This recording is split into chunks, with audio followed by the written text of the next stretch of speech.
patience, with hope, with faith in God. Patient endurance. When we look at the lives of the saints, we see that their patient endurance of all things, temptations, struggles, pain, difficulties, crucifixion, their patient endurance results in dispassion. Dispassion, we mustn't imagine, is some kind of Buddhist thing of removing ourselves from the sorrows of life and so on. In fact, the opposite. We are to embrace the reality of our life. That is what incarnation is about. Not an escape from this world, but salvation through what God has given us in this world. And the state of dispassion we see in the lives of the saints should inspire us. The saints who God works such great miracles through, such extraordinary miracles, such feats.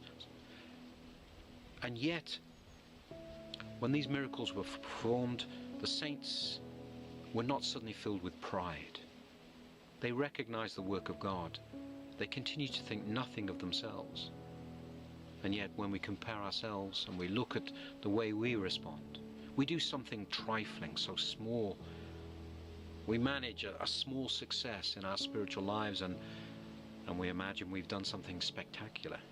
And immediately the devil will fill our ego with a bloated sense of pride. The devil is always ready to fill our ego with a false sense of ourself.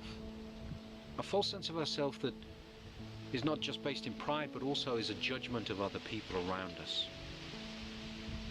St. Anthony says we must overcome all ego, all pride, if we are truly to be obedient to the laws of Christ.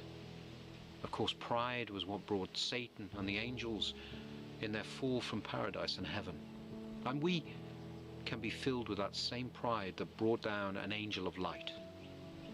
St. Anthony says to overcome our ego, our pride. He wouldn't have used the word ego, of course.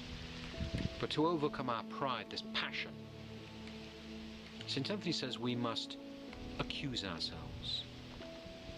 Always accuse ourselves and never those around us.